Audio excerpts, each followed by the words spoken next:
Welcome in Sports True coming at you right here on the Memphis Sports Zone online. We're talking Tiger basketball. They fall on the road Saturday to Auburn 74-71. We'll get into all the reasons why in this podcast today.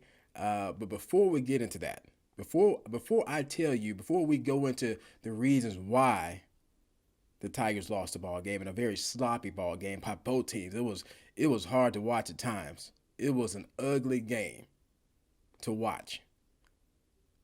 So before we get into some of the specifics of that ball game, people may be asking, people are asking, what's wrong with this Tiger basketball team?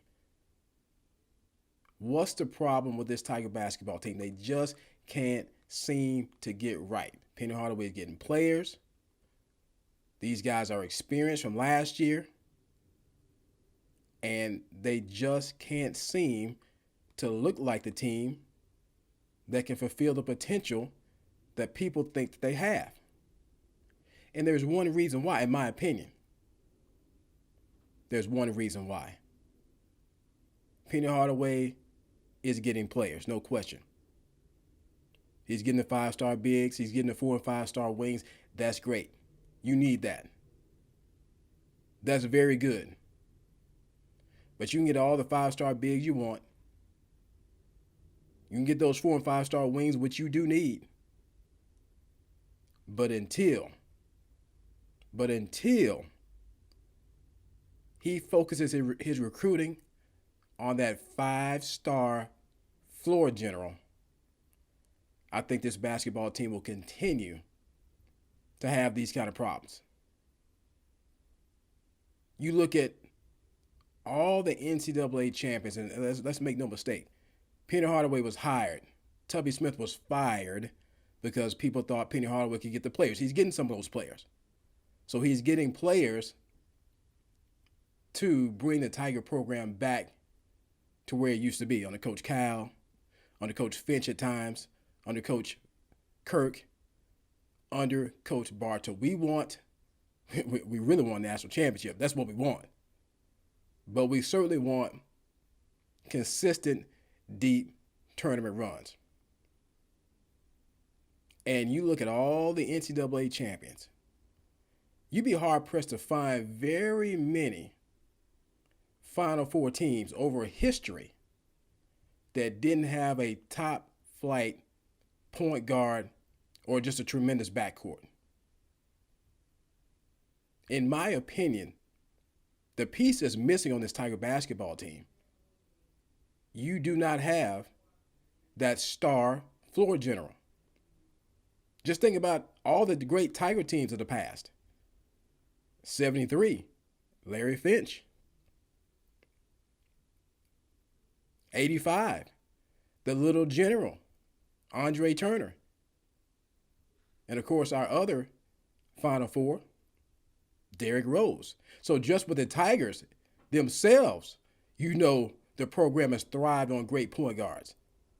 But you can look across the country at all the past NCAA champions. Most of them, probably 90% without even looking at it, had a great point guard, great floor general, or just a dynamic backcourt. That's how you win in college basketball. This team is missing. They are lacking that star quarterback. You're splitting time right now between Damian Baugh and Alex Lomax. These guys, in the game against Auburn, they both played 19 minutes apiece. Those guys are role players. Let's just be honest. Do I think Baugh has potential? Yes. But when you're splitting time, it's hard to get into a rhythm and even fulfill that. But Penny's in a situation where if he's out there and he's not getting the job done, he thinks he needs to go to Lomax or vice versa. But that's the problem. You don't have that floor general leader that you can put the ball in his hands and he's going to make the right play. Whether that's getting a shot for someone else or being able to knock down the shot or get to the basket himself. And until they get that player, you're going to have too many cooks in the kitchen. Too many hands on the basketball, too many guys shooting the basketball, getting the basketball, and taking shots at the wrong time, inopportune times. So what's the answer if you don't have that player right now? That player is not on the roster that I'm talking about. The big-time elite point guard is not on this roster. You look back at that game Saturday. Landers Nolley, he's your best offensive player, period. DJ Jeffries is your most talented offensive player. He's the guy that can be unstoppable once he puts it all together. But we're still waiting on that. DJ's still a little inconsistent right now, still trying to find his way, missed several games at the end of last year. He's still trying to figure things out as a college basketball player. But as far as a polished offensive scorer on this level, Landers Nolley right now has shown you that he is your most polished, consistent offensive threat. Look back at that game on Saturday.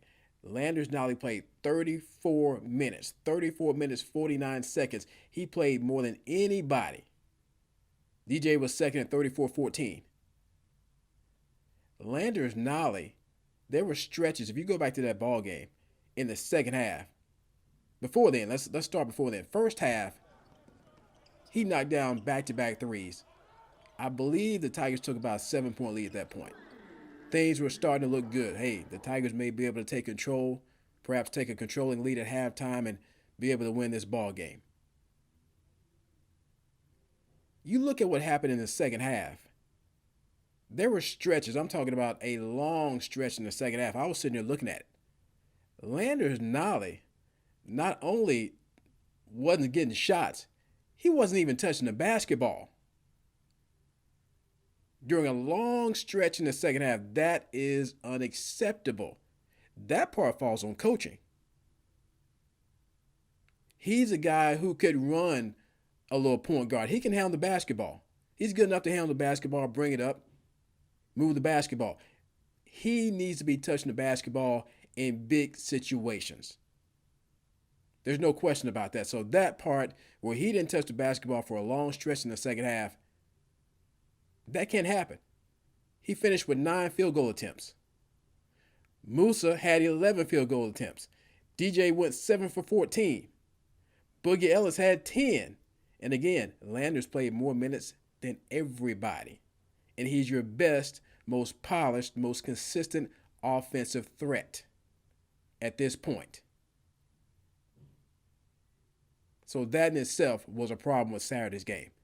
People are asking about Lester Quinones. He's not knocking down shots. Well, that goes back to the whole point guard thing. And perhaps a little bit of coaching because he doesn't have anybody who's getting him open. He's a spot-up shooter. He's not a take you off the dribble and shoot it type of guy. He's a guy that needs to be able to find spots and get open. Somebody has to find him with the basketball. You look at the games when they play actual competition. I'm not talking about the sorry teams. Let's just call it what it is. The Valleys of the world, where they can just go out there and do what they want. When they play against solid competition, you got to have a plan to get your shooters open. So if you don't have a point guard that's finding shooters, then you may need to rearrange some strategy. Run some guys off screens. Boogie and Lester, they're your top shooters, along with Landers. Run those guys off some screens. Get them open. Boogie can get his shot a little bit better than Lester can off the dribble. He's more of that type of player. But again, when you don't have the floor general that you need, that's when you're going to have to step in as a coach, as a staff, and say, we're going to have to do some things a little bit different to get some guys some looks who need to be able to get looks. Alex Lomax played 19 minutes, 3 for 7. And some of the things he does on offense, taking step back threes, that should never happen. That's a turnover. That's a turnover waiting to happen. If Alex Lomax takes a step back three, that should never happen. So obviously, uh, there is an issue, and it goes back to what I said earlier. The point guard is the biggest issue. But in the meantime, since you don't have that guy on this roster, you're gonna have to put the ball in your best player's hands in key situations. In that ball game, Landers Nolly should have been handling the ball the bulk of the time. Probably playing a two-man game with DJ Jeffries, Boogie Ellis. Those guys need touches. Those guys need to handle the ball. Those guys need to be in the flow of the offense.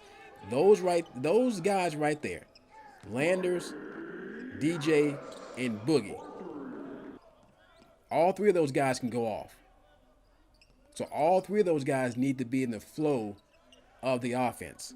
And I would prefer, I think that Landers is your most sure-handed. He's your most consistent, mature player. So going forward, I think that he probably needs to be the guy handling the ball in key situations. Again, the stretch in the second half where he wasn't even touching it, that can't happen.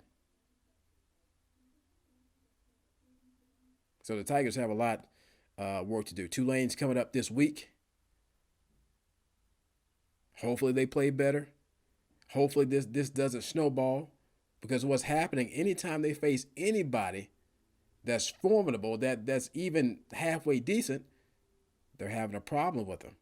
So we'll find out what happens on the road Wednesday against Tulane. I'll be back later on this week after that ball game, and we'll discuss more about this roster and what the Tigers can do going forward with this basketball team.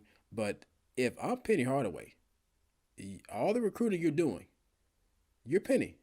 And I didn't mean to leave out earlier when I was talking about the great point guards in Tiger history. I wasn't leaving out guys like Elliot Perry.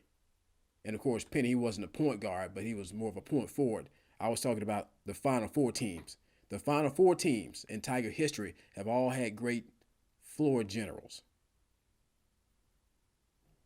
If you're Penny Hardaway, look, I know you love Alex Lomax, hard-nosed guy, but your recruiting has a focus on one type of player. I want that lead guard who can take me to where I need to go, and I'm riding with him. We'll be back with more Sports Truth later on.